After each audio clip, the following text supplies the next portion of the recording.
नमस्कार व्यूअर्स, मैं अजित कुमार शर्मा आप सभी को स्वागत करता हूं आपके अपने चैनल स्पेशल स्मार्ट ज्ञान में।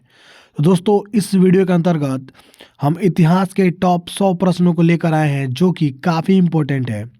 और ये सारे ऐसे प्रश्न हैं जो कि बार बार क्वेश्चन यानी कि बार बार एग्जाम में रिपीट होते हैं। और इस तरह के प्रश्न जो है आपको सभी एग्जामों में देखने को मिल सकता है। तो चलिए देखते हैं वन बाई वन करके पूरे 100 प्रश्नों को। और दोस्तों, अगर यह वीडियो अच्छा लगे तो मेरे चैनल को सब्सक्राइब ज़रूर कीजिएगा और एक लाइक करना ना भूलिएगा। तो देखते हैं वन बाई वन करके पूरे प्रश्न को। तो पहला प्रश्न है कि इतिहास का पिता किसको कहा जाता है, यानी इतिहास का पिता कहा जाता है। तो चार ऑप्शन दिए गए हैं, हेरोडोटस को, इराटोस्थनीज को, या सुकारात को, या फिर आर्किमिडीज को। तो इस प्रश्न का राइट आंसर क्या होगा आप लोग कमेंट बॉक्स में ज़रूर दीजिए। तो इस प्रश्न का सही जवाब होगा ऑप्शन नंबर ए, हेरोडोटस को। फिर देखते हैं यहाँ पे ऑप्शन नंबर ए, यानी यहाँ पर भी आपको आंसर दिया गया है, ठीक है। फिर देखेंगे अगले प्रश्न को। तो आज का दूसरा सवाल है कि निम्न में से किसको यानी किसके द्वारा हड़प्पा की खोज की गई थी। तो आपको बताना है कि निम्न में से किसके द्वारा हड़प्पा की खोज की गई थी। तो सही जवाब होगा ऑप्शन नंबर ए, यानी कि दयाराम साहनी के द्वारा। फिर अगले प्रश्न को देखेंगे। तो गाइज आप लोग भी कमेंट बॉक्स में मेरे साथ साथ यानी मेरे साथ साथ नहीं, मेरे से पहले आंसर देने का प्रयास कीजिएगा। तो प्रश्न है, मोहनजोदड़ो यानी कि मोहनजोदड़ो में पाई गई सबसे बड़ी इमारत इनमें से कौन सी थी। तो इस प्रश्न का सही जवाब क्या होगा आप लोग कमेंट बॉक्स में दीजिए। तो इस प्रश्न का राइट आंसर होगा ऑप्शन नंबर ए, विशाल अन्नागार, ठीक है। थोड़ा सा मैं यहाँ पे कलर चेंज कर लूँ। हाँ, तो अब देखेंगे अगले प्रश्न को, यानी कि चौथा सवाल है, सिंधु घाटी सभ्यता की मुख्य विशेषता इनमें से क्या मानी जाती है। तो इस प्रश्न का सही जवाब क्या होगा आप लोग कमेंट बॉक्स में दीजिए। तो इस प्रश्न का सही जवाब होगा व्यवस्थित शहरी जीवन, ठीक है। फिर देखते हैं अगले सवाल को। तो आज का पांचवा सवाल तो यहाँ पर है। तो प्रश्न है कि इनमें से किस नदी के किनारे हड़प्पा की खंडहर मिलते हैं। तो इस प्रश्न का सही जवाब नंबर डी, रावी नदी। फिर देखते हैं अगले सवाल को। तो 6 नंबर सवाल है कि त्रिपिटक धर्म ग्रंथ का संबंध निम्न में से किससे है। तो आपको बताना है कि त्रिपिटक धर्म ग्रंथ का संबंध निम्न में से किससे है। तो इस प्रश्न का सही जवाब होगा ऑप्शन नंबर बी, बौद्ध धर्म से। फिर देखेंगे अगले सवाल को। तो 7वां सवाल है कि गौतम बुद्ध ने अपना पहला प्रवचन किस स्थान पर दिया था। तो इस प्रश्न का सही जवाब होगा ऑप्शन नंबर ए, सारनाथ में। फिर देखेंगे नेक्स्ट प्रश्न को। तो 8वां सवाल है कि कनिष्क के शासनकाल में डैश का आयोजन हुआ था। तो इस प्रश्न का सही जवाब होगा ऑप्शन नंबर सी, चतुर्थ बौद्ध संगति का। फिर देखेंगे नेक्स्ट प्रश्न को, यानी कि 9 नंबर प्रश्न को। तो प्रश्न है कि थोड़ा सा मैं इसको सेट कर लूं। तो गौतम बुद्ध किस वंश से संबंधित थे। तो गौतम बुद्ध जो है यह शाक्य वंश से संबंधित थे। फिर देखेंगे अगले प्रश्न को। प्रश्न है कि जैन धर्म में कुल कितने तीर्थकर हुए। तो इस प्रश्न का सही जवाब होगा ऑप्शन नंबर डी, कुल 24। फिर देखेंगे अगले प्रश्न को। तो 11 नंबर प्रश्न है कि मगध की प्रथम राजधानी कौन सी थी। तो इस प्रश्न का सही जवाब होगा ऑप्शन नंबर ए, राजगृह। फिर देखेंगे अगले प्रश्न को, यानी कि 12 नंबर प्रश्न है कि सिकंदर महान ने जब भारत पर आक्रमण किया उस समय किसका शासन था? तो इस प्रश्न का सही जवाब होगा ऑप्शन नंबर सी, घानानंद का। क्या जी? तो आज का 13 नंबर प्रश्न है, तो अर्थशास्त्र की रचना किनके द्वारा की गई थी? तो इस प्रश्न का सही जवाब ऑप्शन नंबर बी होगा, यानी कि चाणक्य के द्वारा। फिर देखेंगे 14 नंबर प्रश्न को, तो यहाँ पे है 14 नंबर प्रश्न। थोड़ा सा हम इसको जूम कर लेते हैं। तो प्रश्न है, निम्न में से किस वर्ष कलिंग का युद्ध हुआ था? तो इस प्रश्न का सही जवाब होगा ऑप्शन नंबर डी, 261 बीसी में। फिर देखेंगे 15 नंबर प्रश्न को, तो 15 नंबर प्रश्न है, अशोक द्वारा स्थापित शिलालेखों में किस शिलालेख में कलिंग युद्ध का वर्णन है? तो इस प्रश्न का सही जवाब होगा ऑप्शन नंबर डी, 13वें नंबर शिलालेख में। ठीक है, फिर देखते हैं अगले प्रश्न को। तो प्रश्न है, भारतीयों के महान सिल्क मार्ग किसके द्वारा आरंभ किया गया था? तो इस प्रश्न का सही जवाब होगा ऑप्शन नंबर डी, कनिष्क के द्वारा। अगला प्रश्न है कि भारत में सर्वप्रथम स्वर्ण मुद्राएं किसके शासनकाल में चलाई गई थी? तो सही जवाब होगा ऑप्शन नंबर डी, भारतीय यूनानी के शासनकाल में। फिर देखते हैं अगले सवाल को। तो सवाल है, संगम युग के इतिहास का संबंध किस स्थान से है? तो सही जवाब होगा ऑप्शन नंबर ए, तमिलनाडु से। फिर अगला सवाल है, यानी कि 19 नंबर सवाल है कि तमिल भाषा की गौरव ग्रंथ शिल्पदिकाराम व मणिमेखलाई का संबंध किस धर्म से है? तो इस प्रश्न का सही जवाब होगा ऑप्शन नंबर ए, हिंदू धर्म से। फिर देखेंगे अगले सवाल को। तो प्रश्न है कि गुप्त वंश के किस शासक को भारत का नेपोलियन कहा जाता है? तो सही जवाब होगा ऑप्शन नंबर डी, समुद्रगुप्त को। फिर अगला सवाल है कि किस गुप्त शासक के दरबार में 9 रत्न रहते थे? तो सही जवाब होगा ऑप्शन नंबर बी, चंद्रगुप्त द्वितीय के दरबार में। अगला सवाल है, निम्न में से किस गुप्त शासक का अन्य नाम विक्रमादित्य था? तो इस प्रश्न का सही जवाब होगा ऑप्शन नंबर बी, चंद्रगुप्त द्वितीय। फिर देखेंगे अगले सवाल को। तो 23 नंबर सवाल है कि समुद्रगुप्त के जीवनी पर लिखी गई प्रयाग प्रशिस्त किसके द्वारा लिखी गई थी? तो ऑप्शन ए है समुद्रगुप्त, फिर बाकी के 3 ऑप्शन ऊपर दिया गया है। तो ऑप्शन बी है कालिदास, ऑप्शन बी है कालिदास, ऑप्शन सी है अमर सिम्हा और ऑप्शन डी है हरिसेन। तो इस प्रश्न का राइट आंसर होगा ऑप्शन डी, हरिसेन। फिर देखेंगे अगले सवाल को, यानी कि 24 नंबर प्रश्न है, इनमें से कौन सी रचना कालिदास की नहीं है? तो इस प्रश्न का सही जवाब होगा ऑप्शन नंबर ए, मृच्छकटिकम।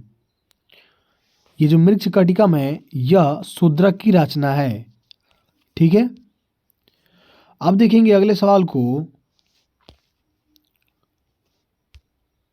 तो पंचतंत्र के रचयिता इनमें से कौन है? तो सही जवाब होगा option number C, Vishnu Sharma. फिर अगला सवाल है,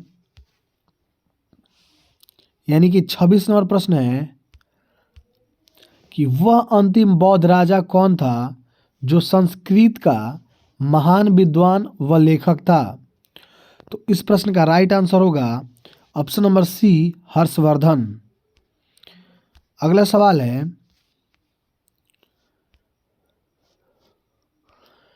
कि हर्षचरित्र के रचयिता कौन है। तो आपको बताना है हर्षचरित्र के रचयिता कौन है। तो सही जवाब होगा ऑप्शन नंबर बी, बाणभट्ट। देखेंगे फिर अगले सवाल को। तो 28 नंबर प्रश्न है कि हर्षवर्धन के शासनकाल में डैश नामक चीनी यात्री भारत आया था। तो इस प्रश्न का सही जवाब होगा ऑप्शन नंबर ए, हुएन सांग। फिर देखेंगे अगला प्रश्न को। तो प्रश्न है निम्न में से कौन नागानंद नाटक के रचयिता हैं। तो इस प्रश्न का सही जवाब हो जाएगा option number C, Harshvardhan. Next प्रश्न है वातापी इनमें से किनकी रचना है। तो इस प्रश्न का सही जवाब होगा ऑप्शन नंबर सी, चालुक्य की। फिर नेक्स्ट प्रश्न है कि किस शासक द्वारा महाबलीपुरम के रथ मंदिर का निर्माण करवाया गया था।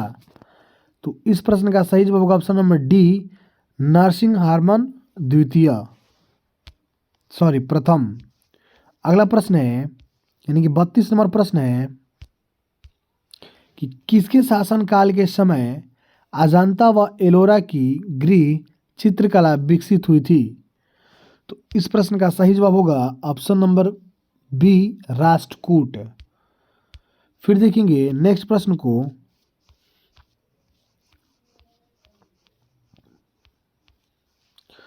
तो 33 नंबर प्रश्न है इनमें से किनके मध्य तकोलम का युद्ध हुआ था। तो इस प्रश्न का चोल व राष्ट्रकूट के मध्य यानी कि ऑप्शन नंबर डी। फिर देखेंगे अगले प्रश्न को। तो 34 नंबर प्रश्न है विजय स्तंभ का निर्माण किस शासक ने करवाया था। तो इस प्रश्न का राइट आंसर हो जाएगा option number B, Rana Kumbha ने। ठीक है। फिर देखेंगे अगले प्रश्न को। तो 35 नंबर प्रश्न है किसके द्वारा गीत गोविंद काव्य की रचना की गई थी। तो गीत गोविंद काव्य की रचयिता का नाम बताना है। तो सही जवाब होगा ऑप्शन नंबर बी, जयदेव। फिर अगला सवाल है कि किस शासक को दिल्ली सल्तनत का वास्तविक संस्थापक माना जाता है। तो इस प्रश्न का सही जवाब होगा ऑप्शन नंबर बी, इल्तुतमिश को। अगला प्रश्न है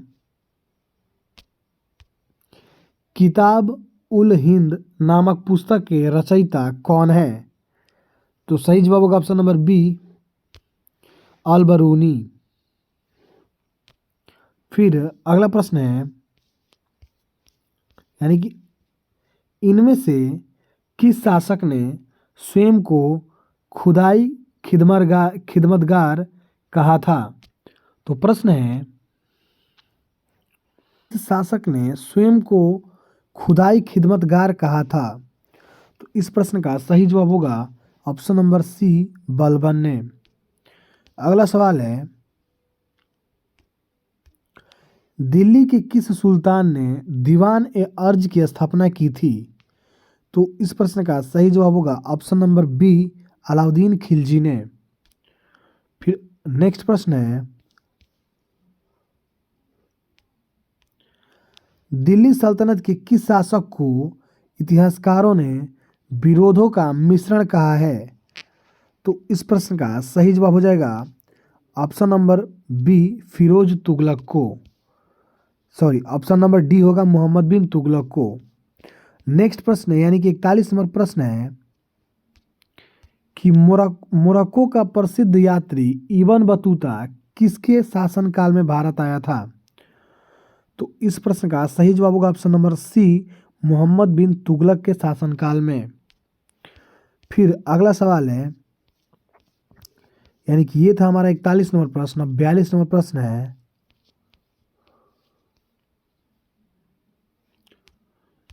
कि दिल्ली सल्तनत की प्रथम व अंतिम महिला शासक निम्न में से कौन थी?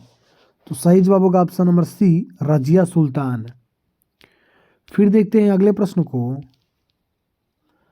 तो प्रश्न है, विजयनगर साम्राज्य का सबसे महानतम राजा किसे माना जाता है? तो इस प्रश्न का सही जवाब हो जाएगा ऑप्शन नंबर बी, कृष्णदेव राय को। अगला प्रश्न है, किस स्थान पर विजयनगर साम्राज्य के खंडहर मिले हैं? तो सही जवाब होगा ऑप्शन नंबर बी, हम्पी। फिर अगला प्रश्न है, यानी कि 45 नंबर प्रश्न है कि तालिकोटा का युद्ध, जिसे राक्षसी तगड़ी का युद्ध भी कहा जाता है, कब हुआ था? तो सही जवाब होगा ऑप्शन नंबर डी, 1576 ईस्वी में। फिर देखेंगे अगले प्रश्न को। तो प्रश्न है, बीजापुर स्थित गोल गुंबज का निर्माण किस शासक ने करवाया था? तो इस प्रश्न का सही जवाब होगा option number B, Yusuf Adil Shah ने। अगला प्रश्न है, सॉरी, मोहम्मद आदिल शाह होगा, ठीक है। तो थोड़ा सा कोई कोई प्रश्न है जो कि ऑप्शन उसका डाउट में डाल दे रहा है, बट नीचे आंसर दिया गया है। तो नेक्स्ट प्रश्न है, कबीर के उपदेशों का संग्रह किस में मिलता है? तो सही जवाब होगा ऑप्शन नंबर सी, बीजक में। फिर देखते हैं अगले प्रश्न को। तो 48 नंबर प्रश्न है, इनमें से कौन अद्वैतवाद के प्रवर्तक थे? तो सही जवाब होगा ऑप्शन नंबर ए, शंकराचार्य। फिर नेक्स्ट प्रश्न है, यानी कि 49 नंबर प्रश्न है, गुरु नानक देव जी का जन्म किस स्थान पर हुआ था? तो सही जवाब होगा ऑप्शन बी, तालवंडी। फिर अगला प्रश्न है, यानी कि 50 नंबर प्रश्न है कि प्रेम वाटिका की रचना किनके द्वारा की गई थी? यानी कि प्रेम वाटिका की रचना किनके द्वारा की गई थी? तो इस प्रश्न का सही जवाब होगा ऑप्शन डी, रस खान के द्वारा। फिर अगला प्रश्न है, यानी कि 51 नंबर प्रश्न को देखेंगे।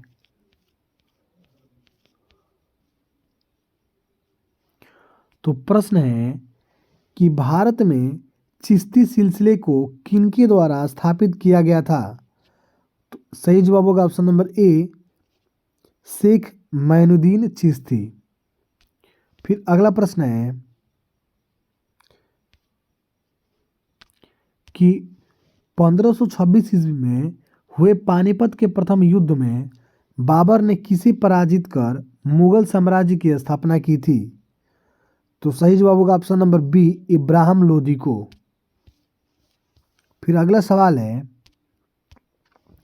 पहला अंग्रेज व्यापारी जो जहांगीर के दरबार में आया था, उसका नाम क्या था? तो सही जवाब होगा ऑप्शन बी, कैप्टन हॉकिंस। फिर अगला प्रश्न है, यानी कि 54 नंबर प्रश्न है, हुमायूं नामा किसके द्वारा लिखी गई थी? तो इस प्रश्न का सही जवाब होगा ऑप्शन नंबर सी, गुलबदन बेगम के द्वारा। फिर देखेंगे अगले प्रश्न को। तो प्रश्न है कि किस शासक के द्वारा ग्रैंड ट्रंक रोड की निर्माण करवाया गया था?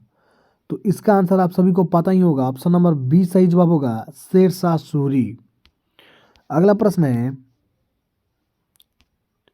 कि अकबरनामा के रचनाकार कौन है? तो सही जवाब होगा ऑप्शन नंबर ए, अबुल फजल।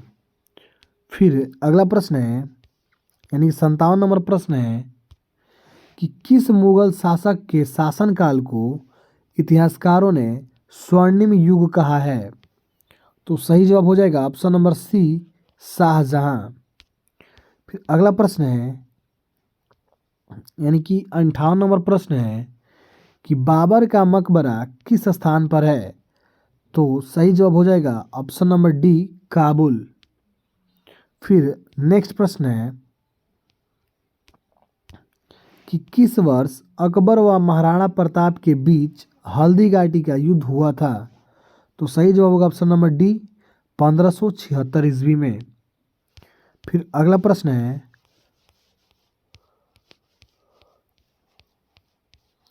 यानी कि 60 नंबर प्रश्न है,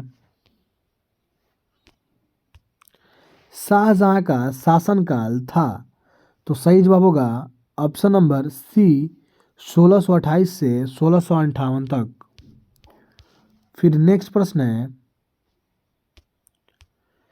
शिवाजी का राज्याभिषेक किस स्थान पर हुआ था?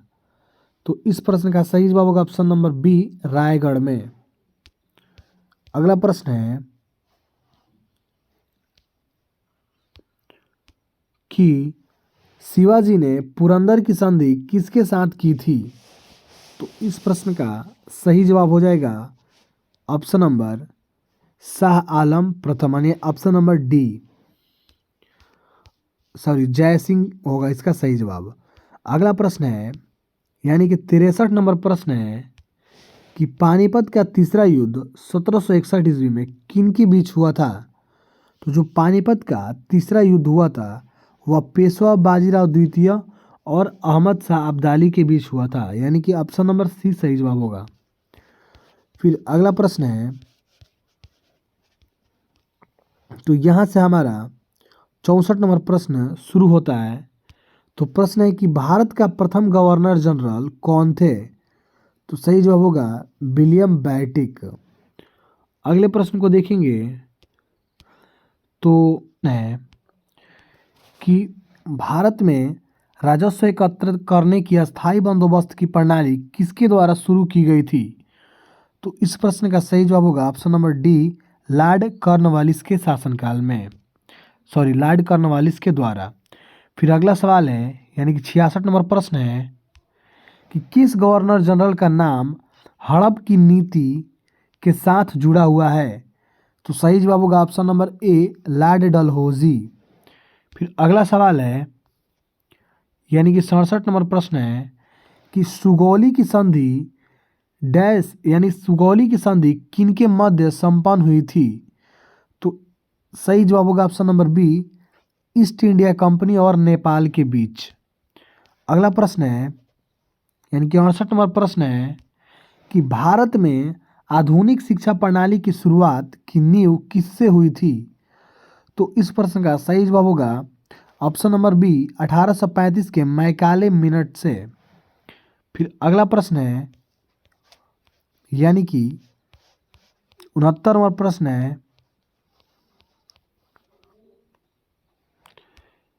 कि किस गवर्नर जनरल को सती प्रथा का अंत करने का श्रेय जाता है?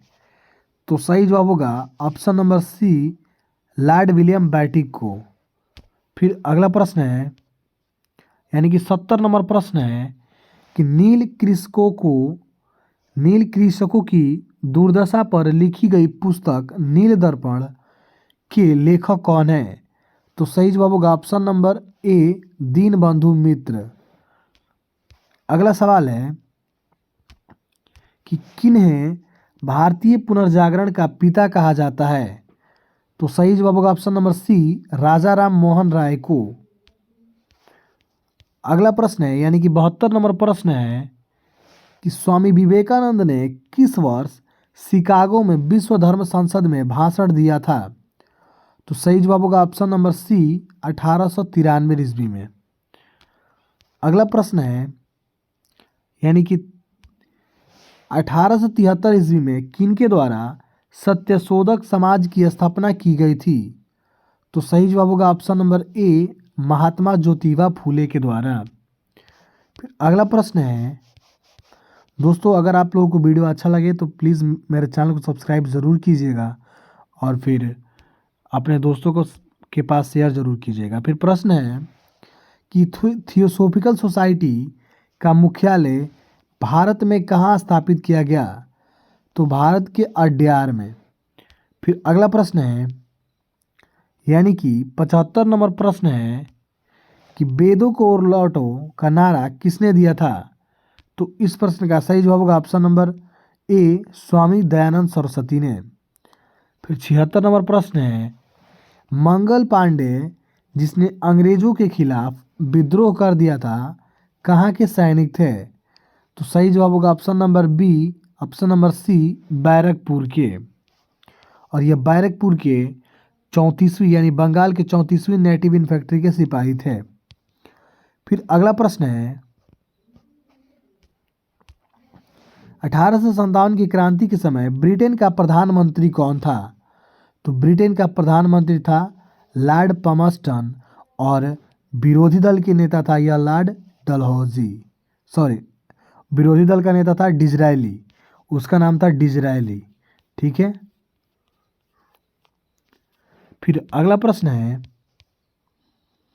कि 1857 के विद्रोह में विद्रोहियों ने किसे अपना नेता माना था? तो इसका सही जवाब यहीं पे मिल गया, बहादुर शाह जाफर को। फिर देखते हैं अगले प्रश्न को।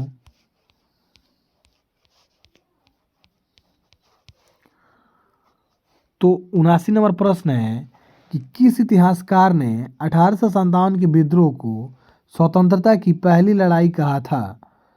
तो इस प्रश्न का सही जवाब ऑप्शन नंबर बी होगा, बी.डी. सावरकर ने, सॉरी, ऑप्शन नंबर सी होगा, आर.सी. मजमूदार ने। ठीक है। फिर देखेंगे अगले प्रश्न को। तो 80 नंबर प्रश्न है कि भारतीय राष्ट्रीय कांग्रेस की स्थापना किस वर्ष हुई थी? तो इसका आंसर सभी को पता ही है, 1885 ईस्वी में। नेक्स्ट प्रश्न है कि किनके द्वारा इंडियन नेशनल कांग्रेस की स्थापना की गई थी? तो इस प्रश्न का सही जवाब होगा ऑप्शन नंबर सी, एओ हुम के द्वारा। अगला प्रश्न है कि ब्रिटिश हाउस ऑफ कॉमन्स में चुना जाने वाला पहला भारतीय कौन थे? तो इस प्रश्न का सही जवाब होगा ऑप्शन नंबर ए, दादा भाई नौरोजी। अगला प्रश्न है, इनमें से कौन भारतीय राष्ट्रीय कांग्रेस के पहले अध्यक्ष थे? तो पहले अध्यक्ष जो थे वो डब्ल्यू.सी. बनर्जी थे, डब्ल्यू.सी. बनर्जी, यानी कि ऑप्शन नंबर डी में दिया गया है। अगला प्रश्न है, इनमें से किनके द्वारा भारतीय संघ की स्थापना की गई थी? तो सही जवाब होगा ऑप्शन नंबर बी, सुरेंद्र नाथ बनर्जी के द्वारा। फिर अगला प्रश्न है कि भारतीय राष्ट्रीय आंदोलन के 1885 से 1905 की अवधि को क्या कहा जाता है? तो सही जवाब होगा ऑप्शन नंबर सी, उदारवादी चरण। फिर देखेंगे अगले प्रश्न को। तो प्रश्न है कि निम्न में से किस नेता को लोकमान्य की उपाधि दी गई थी? तो सही जवाब होगा ऑप्शन नंबर बी, बाल गंगाधर तिलक को। फिर अगला प्रश्न है कि वर्ष 1905 में बंगाल के विभाजन के समय इनमें से वायसराय कौन था? तो सही जवाब होगा option number D, Lord Curzon. फिर अगला सवाल है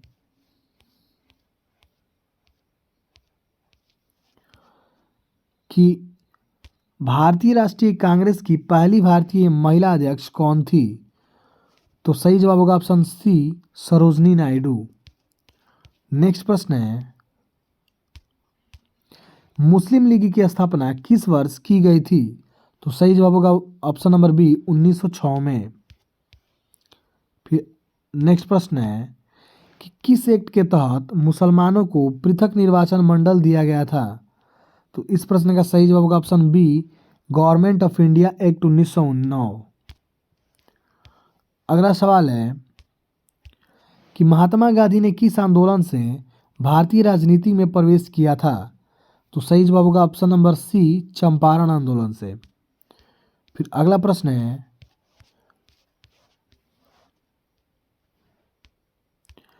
कि इनमें से किस समाचार पत्र का संपादक गांधी जी ने किया था? तो सही जवाब होगा ऑप्शन नंबर बी, नवजीवन। फिर अगला प्रश्न है कि महात्मा गांधी को महात्मा की उपाधि किनके द्वारा दी गई थी? तो सही जवाब होगा option number D, Rabindranath Tagore के द्वारा। फिर देखेंगे अगले प्रश्न को। तो प्रश्न है कि आज़ाद हिंद फौज के संस्थापक कौन थे? तो इस प्रश्न का सही जवाब होगा option number B, captain Mohan Singh. फिर अगला सवाल है कि वह नेता जिन्होंने तीनों गोलमेज सम्मेलन में भाग लिया था, तो वे थे डॉक्टर भीमराव अंबेडकर, यानी कि ऑप्शन डी इस प्रश्न का राइट आंसर होगा।